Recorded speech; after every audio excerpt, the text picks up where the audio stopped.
Hello friends, Radhe Radhe. आज हम सुनेंगे माँ सरस्वती की व्रत कथा। प्राचीन काल में अयोध्या में राजा सुबाहु का शासन था। उनकी दो रानियां थीं, मनोरमा तथा लीलावती। मनोरमा शांत स्वभाव की थी तथा माँ सरस्वती की परम भक्त थी। वह प्रत्येक रविवार को माँ सरस्वती का व्रत रखती थीं। व्रत में केवल एक समय नमक रहित भोजन ग्रहण करती थी। इसके विपरीत लीलावती कठोर स्वभाव वाली थी। वह मन ही मन मनोरमा से ईर्ष्या करती थी। थोड़े समय के बाद माँ की अनुकंपा से मनोरमा की कोख से सुंदर पुत्र ने जन्म लिया।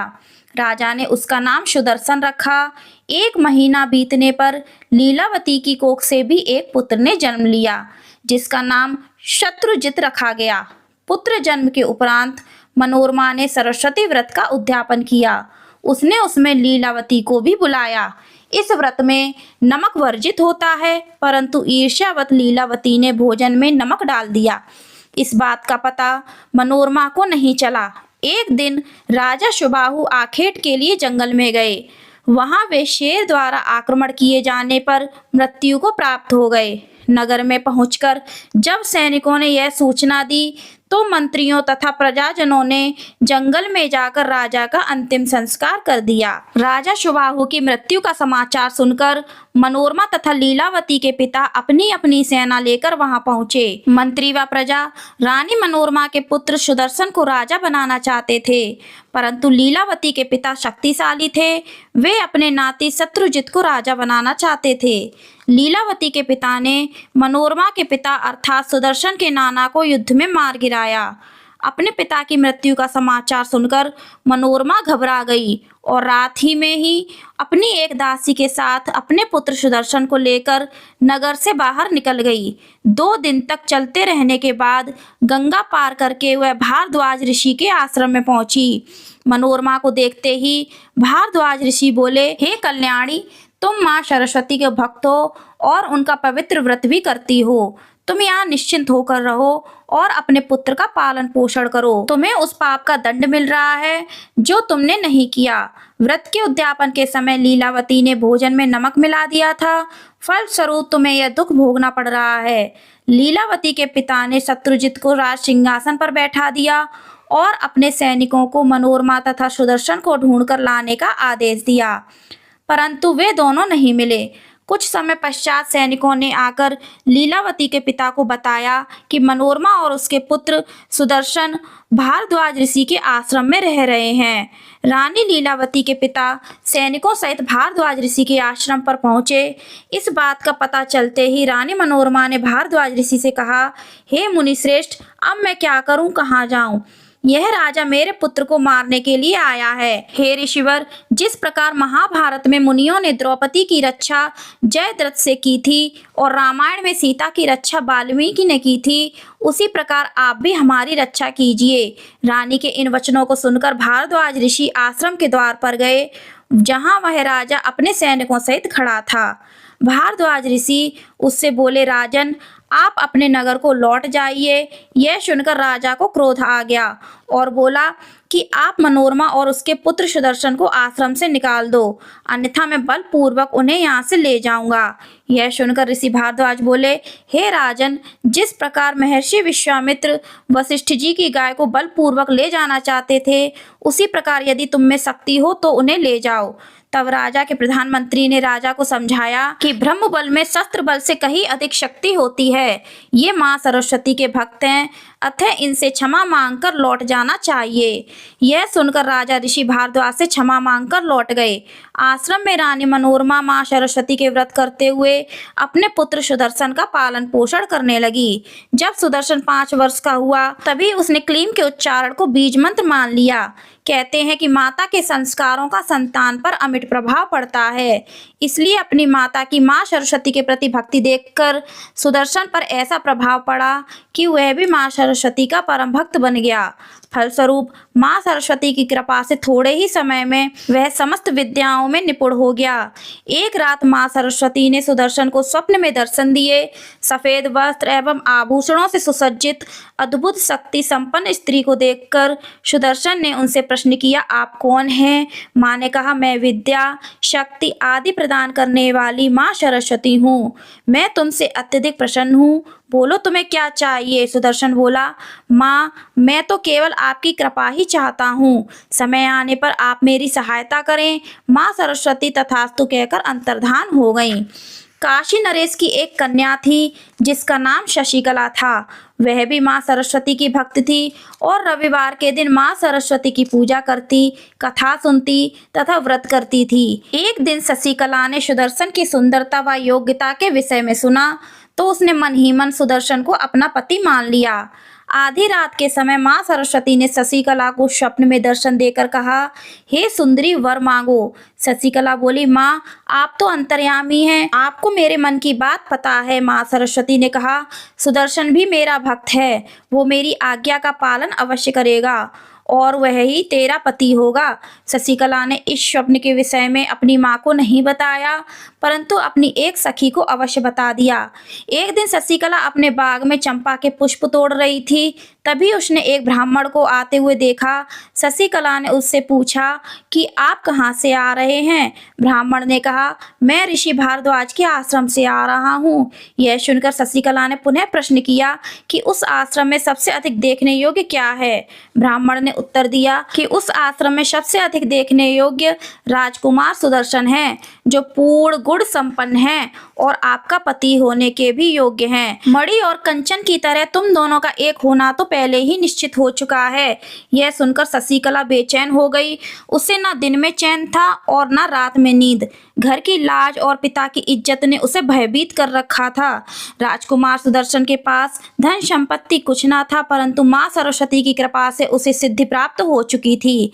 एक रात माँ सरस्वती ने स्वप्न में सुदर्शन से कहा कि तुम चिंता ना करो, तुम्हारी सारी मनोकामनाएं पूर्ण होंगी। अगले दिन एक निषाद ने उसे एक उत्तम रथ भेंट स्वरूप दिया।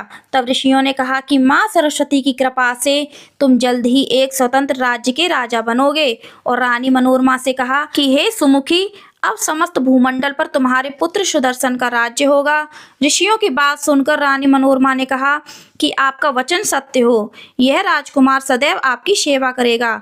दूसरी ओर शशिकला के पिता ने अपनी पुत्री को विवाह योग्य देखकर उसके स्वयंवर का आयोजन किया। शशिकला ने अपनी एक सखी के माध्यम से अपनी माँ तक अपने मन की बात पहुँचाई। माता ने अपनी पुत्री के मन की बात जब राजा को बताई तब वह कुपित हो गया और बोला कि वह एक राज्य से निर्वासित दरिद्र से अपनी पुत्री का विवाह कदापि नहीं करेगा। रानी ने अपनी पुत्री शशिकला को बहुत समझाया परंतु वह नहीं मानी। अब शशिकला ने अपने विश्वस्त ब्राह्मण के द्वारा सुदर्शन के पास स्वयंवर में आने का संदेश भेजा। सुदर्शन ने स्वयंवर में जाने का निश्चय किया। मनोरमा के बहुत समझाने पर भी जब सुदर्शन नहीं माना तो रानी मनोरमा सुदर्शन को लेकर काशी आई। उधर लीलावती के पिता भी अपने नाती शत्रुजित को लेकर स्वयंवर में भाग लेने के लिए काशी आ गए। शत्रुजित के नाना को जब पता चला कि सुदर्शन भी स्वयंवर में आया हुआ है तो उन्हें बहुत क्रोध आया। वे बोले कि मैं सुदर्शन को यहीं खत्म कर दूंगा। इस पर केरल के राजा ने उन्हें समझाया कि आप यहाँ स्वयंवर में आए हैं, अतः यहाँ युद्ध करना बिल्कुल भी उचित नहीं है। आपने इन्हें धोखा देकर राज्य से निकाला था। रघुवंश में उत्पन्न यह राजकुमार कौशल नरेश का पुत्र है। हे राजन, अंत में सदैव धर्म ही जीतता है और अधर्म की पराजय होती है। सत्य का झंडा सदैव ऊंचा होता है, इसलिए आप दुष्ट विचारों को अपने मन से निकाल दीजिए। जब सभी राजा स्वयंवर सभा में पहुंच गए तब काशी नरेश ने अपनी पुत्री को वर का चयन करने के लिए सभा में आने का आदेश दिया परंतु शशिकला ने इनकार कर दिया। तब राजा स्वयं शशिकला के पास आए। शशिकला ने उनसे कहा कि पिताजी, मैं मन ही मन सुदर्शन को अपना पति स्वीकार कर चुकी हूँ, अतः पतिव्रता नारी के समान मैं पर पुरुष के समक्ष नहीं जाऊंगी। सभा में आकर जब राजा ने अपनी पुत्री के निश्चय के विषय में अन्य राजाओं को बताया तो सभा में हलचल मच गई। शत्रुजित के नाना ने कुपित होकर कहा कि यदि आपकी पुत्री ने स्वयंवर में आकर अपने वर का चयन नहीं किया तो मैं बलपूर्वक आपकी पुत्री का हरण कर लूंगा। यह सुनकर राजा घबरा गए और पुनः अपनी पुत्री के पास जाकर उसे समझाने लगे। तब शशिकला ने कहा कि आप मुझे सुदर्शन के हाथ सौंप दीजिए और हमें नगर से निकल जाने की आज्ञा दे दीजिए। यह सुनकर राजा ने कहा कि जिस प्रकार राजा जनक ने श्री राम के आगे शिव शंकर का धनुष तोड़ने की शर्त रखकर सीता जी का स्वयंवर किया था, उसी प्रकार तुम्हारा स्वयंवर कर दिया जाना चाहिए। परंतु शशिकला अपनी बात पर अड़िग रही। वह बोली कि मैंने सुदर्शन को अपना पति चुन लिया है, इसलिए यह संभव नहीं। राजा ने कहा कि अब क्या किया जाए। इस पर शशिकला ने कहा कि आप स्वयंवर को कल तक स्थगित करने की घोषणा कर दीजिए। रात के समय हम दोनों का विवाह करवाकर मुझे सुदर्शन के साथ विदा कर दीजिए। मुझे पूर्ण विश्वास है कि माँ सरस्वती अवश्य ही हमारी रक्षा करेंगी। माँ सरस्वती की कृपा से राजा को शशिकला की कही बात सही लगी और उसने दूसरे दिन तक स्वयंवर स्थगित कर दिया। रात में ही काशी के राजा ने शशिकला और सुदर्शन का विवाह पूर्ण विधि विधान के साथ करवा दिया और उचित दहेज देकर रानी मनोरमा से निवेदन किया कि सुदर्शन मेरा राज्य स्वीकार करें। इस पर रानी मनोरमा ने कहा कि राजन, आपका कल्याण हो, आप बिना किसी भय के अपने पुत्रों सहित राज्य करें। मैं भी माँ सरस्वती की भक्त हूँ। अपनी कृपा से मेरा पुत्र अयोध्या के राज सिंहासन पर ही विराजमान होगा। प्रातःकाल जब सभी राजाओं को पता चला कि शशिकला और सुदर्शन का विवाह हो गया है, तो कुछ राजाओं ने वहां हंगामा मचा दिया।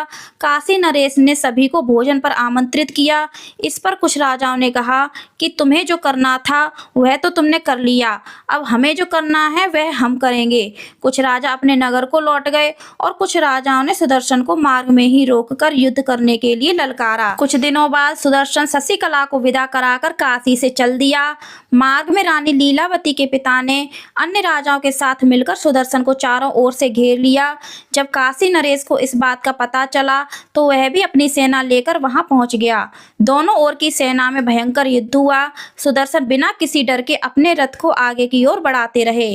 अचानक बिजली चमकी और सुदर्शन के रथ पर दिव्य वस्त्र धारण किए हुए, उत्तम आभूषणों से अलंकृत, चारों भुजाओं में विभिन्न प्रकार के आयुध धारण किए हुए स्त्री को देखकर सभी आश्चर्यचकित हो गए। वे लोग सोचने लगे कि यह स्त्री कौन है और कहां से आई है। मां का दर्शन करके सुदर्शन ने काशी नरेश से कहा, राजन, यह मेरी आराध्य मां सरस्वती हैं। यह मुझ पर कृपा करने के लिए ही यहाँ पधारी हैं। मैं इनकी कृपा पाकर ही निर्भय हो पाया हूँ। राजा और सुदर्शन ने मां को प्रणाम किया। उसी समय सिंह की घोर गर्जना से रणभूमि में भूचाल सा आ गया। आंधी चलने लगी, हाथी कांपने लगे और शत्रु सेना भयभीत होकर भाग गई। रानी लीलावती के पिता ने पुनः थोड़ी सी सेना को एकत्रित करके सुदर्शन पर आक्रमण करना चाहा, परंतु उसी समय मां सरस्वती ने अपने तीखे बाणों द्वारा शत्रुजित के नाना पर प्रहार करके उसे मार गिराया। चारों ओर देवी की जय जयकार होने लगी। सुदर्शन की प्रसन्नता की सीमा ना रही। काशी नरेश मां की स्तुति करते हुए कहने लगे, हे जगत को धारण करने वाली मां, आप भक्तों की रक्षा करने वाली तथा विश्व का कल्याण करने वाली हैं। आप मां भगवती सरस्वती हैं। बुद्धि और शक्ति आपके ही स्वरूप हैं। मैं आपको प्रणाम करता हूँ। मेरे जमाता सुदर्शन आपके उपासक हैं। उसके साथ के कारण ही आज मुझे आपके दर्शनों का सौभाग्य प्राप्त हुआ है। काशी नरेश द्वारा अपनी स्तुति सुनने पर मां ने उनसे वर मांगने को कहा। तब राजा ने कहा कि हे मां, जो भी भक्त पूर्ण श्रद्धा भाव से आपका व्रत करे, आप उसे धन, विद्या, शक्ति एवं सौभाग्य प्रदान करें और मेरी काशी नगरी में आप विराजमान हो। फिर मां के सामने नतमस्तक होकर सुदर्शन ने कहा, मां, आप सदैव ही अपने भक्तों की रक्षा करती हैं। अब मैं क्या करूं? आप आज्ञा दीजिए। मां सरस्वती ने कहा, तुम अयोध्या जाकर अपने कुल की मर्यादा के अनुसार राज्य करो। इस संसार में जो प्राणी रविवार के दिन मेरी पूजा करेगा, मेरी कथा पढ़ेगा या सुनेगा, मेरा व्रत करेगा और व्रत पूर्ण होने पर उद्यापन करेगा, उसकी सभी मनोकामनाएं मैं अवश्य पूरी करूंगी। इसमें कोई संदेह नहीं। इस प्रकार कहकर मां सरस्वती वहीं अंतर्धान हो गई। माता ने जिस प्रकार मनोरमा, सुदर्शन और शशिकला की मनोकामनाओं को पूर्ण किया, उसी प्रकार सबकी करें। बोलो माता सरस्वती की जय। तो फ्रेंड्स, आपको हमारी यह कहानी कैसी लगी कमेंट करके जरूर बताना। आपको हमारी ये वीडियो अच्छी लगी हो तो लाइक करना, ज्यादा से ज्यादा शेयर करना, चैनल को सब्सक्राइब करना, बेल आइकन को प्रेस करना, ताकि आपको हमारी सभी वीडियो के नोटिफिकेशंस मिलते रहें। तो फिर मिलते हैं फिर किसी नई वीडियो के साथ में। तब तक के लिए राधे राधे।